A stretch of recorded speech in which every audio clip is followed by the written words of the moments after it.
आदाब, मैं आगा खुर्शीद खान। आसाम के मुख्यमंत्री संघ की आंख का तारा बनने के लिए आए दिन राज्य के अल्पसंख्यकों के विरुद्ध अपनी जहरीली भाषा के लिए विश्व प्रसिद्ध होते जा रहे हैं। हेमंत बिस्वा शर्मा जानते हैं कि यदि उन्होंने आसाम में भाजपा को जरा भी कमजोर किया तो परिणाम खतरनाक हो सकते हैं। भाजपा को मजबूत और राष्ट्रीय स्वयंसेवक संघ को खुश रखने का एक ही उपाय है, राज्य की दूसरी बड़ी आबादी यानी मुसलमानों के विरुद्ध जितना हो सके जहर भरे बयान दो। बीते दिन उन्होंने यह ऐलान भी कर दिया था कि राज्य विधानसभा में जुमे की नमाज के लिए 2 घंटे का अवकाश अब नहीं मिलेगा। हालांकि बार बार इस बात की निशानदेही की गई है कि नफरती जातीय संघर्ष और अत्याचार शुरू होने का सबब बन सकता है। इसके विनाशकारी नतीजे संभव हैं। जुमे की नमाज को लेकर आसाम सरकार के फैसले को लेकर बिहार के विपक्षी दल आरजेडी के नेता तेजस्वी यादव और समाजवादी पार्टी ने इस फैसले पर सवाल उठाते हुए बीजेपी पर निशाना साधा है। इस फैसले पर सबसे पहले और सबसे तीखी प्रतिक्रिया आई केंद्र में मोदी सरकार के सहयोगी नीतीश कुमार की पार्टी जेडीयू की। समाचार एजेंसी एएनआई से जेडीयू के नेता नीरज कुमार ने कहा, आसाम सरकार का फैसला निश्चित रूप से देश के संविधान की मूल प्रस्तावना के खिलाफ है। हर एक को अपनी धार्मिक मान्यताएं और परंपराओं को जीवंत रखने का अधिकार है। उन्होंने कहा, मुख्यमंत्री हेमंत बिस्वा शर्मा से मैं जानता हूं कि शुक्रवार को होने वाली छुट्टी पर तो रोक लगा रहे हैं, लेकिन आसाम में कामाख्या मंदिर में हर दिन बलि होती है। इस पर प्रतिबिंब लगाकर देखिए कितना विरोध होगा। धार्मिक प्रथाओं पर पाबंदी लगाने का किसी को भी अधिकार नहीं है। आरजेडी नेता और बिहार के पूर्व उप मुख्यमंत्री तेजस्वी यादव ने कहा है कि आसाम के मुख्यमंत्री सस्ती लोकप्रियता हासिल करने के लिए ऐसा करते हैं। उन्होंने कहा कि भाजपा के लोगों ने नफरत फैलाने, मोदी शाह का ध्यान खींचने एवं समाज में ध्रुवीकरण करने के लिए मुसलमान भाइयों को सॉफ्ट टारगेट बना लिया है। कभी वक्फ बोर्ड का बिल आता है तो कभी सीए एनआरसी का बिल। ये लोग समाज में नफरत पैदा करना चाहते हैं। यूपी में मुरादाबाद से सपा नेता एसटी हसन ने कहा है कि हेमंत बिस्वा शर्मा जब भी बोलते हैं विष उगलते हैं और समाज में जहर फैलाते हैं। उनकी सारी सियासत मुस्लिम विरोधियों पर टिकी है।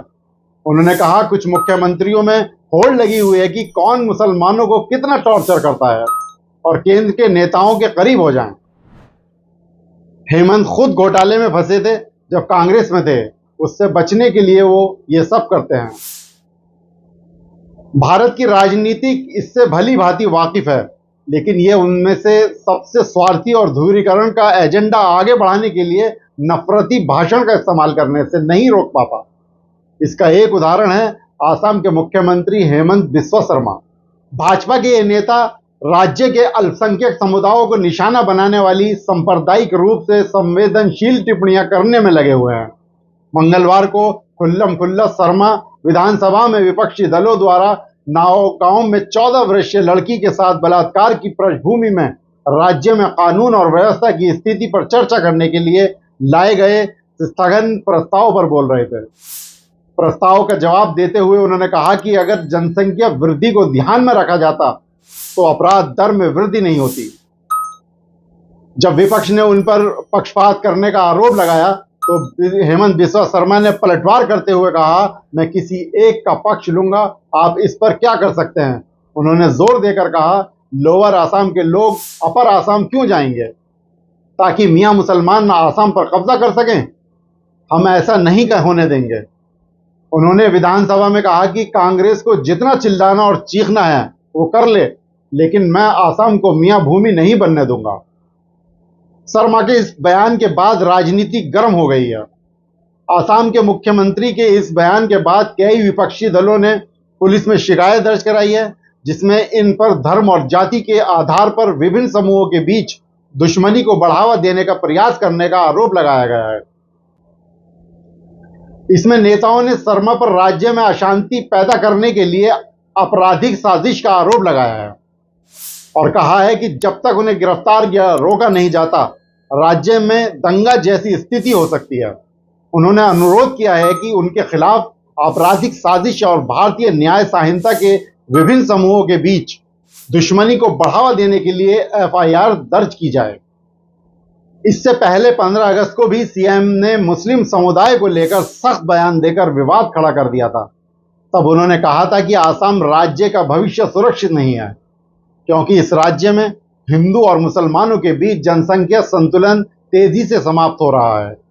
आम चुनाव 2024 के दौरान शर्मा ने एक के बाद एक भाषण में मुसलमानों को निशाना बनाने के लिए सांप्रदायिक भाषा का इस्तेमाल किया था, जिस पर भारत निर्वाचन आयोग की ओर से कोई भी प्रतिक्रिया नहीं हुई। उन्होंने यहां तक कहा, हम में से बहुतों के लिए इस्लामोफोबिया हकीकत है। बार बार इस तरह के बयान देकर शर्मा मुख्यमंत्री पद की उस शपथ के खिलाफ जा रहे हैं कि वह भारत के धर्मनिरपेक्ष संविधान के प्रति सच्ची श्रद्धा और निष्ठा रखेंगे। खुल्लम खुल्ला यह कहने के लिए उनकी निंदा की जानी चाहिए कि वह समुदाय विशेष के खिलाफ पक्ष चुनेंगे। दूसरा, एक पूरे समुदाय को ऊपरी आसाम छोड़ने की धमकी देने वाले समूहों की मांगों को बढ़ावा देकर और परोक्ष रूप से ये कहकर कि अल्पसंख्यक समुदायों को स्वतंत्र विचरण का अधिकार नहीं है, वह जातीय हिंसा से प्रभावित रह चुके राज्य में नफरत और बढ़ा रहे हैं। केंद्र सरकार और भाजपा नेतृत्व ने बेलगाम मुख्यमंत्री पर लगाम लगाने के लिए कोई दिलचस्पी नहीं दिखाई।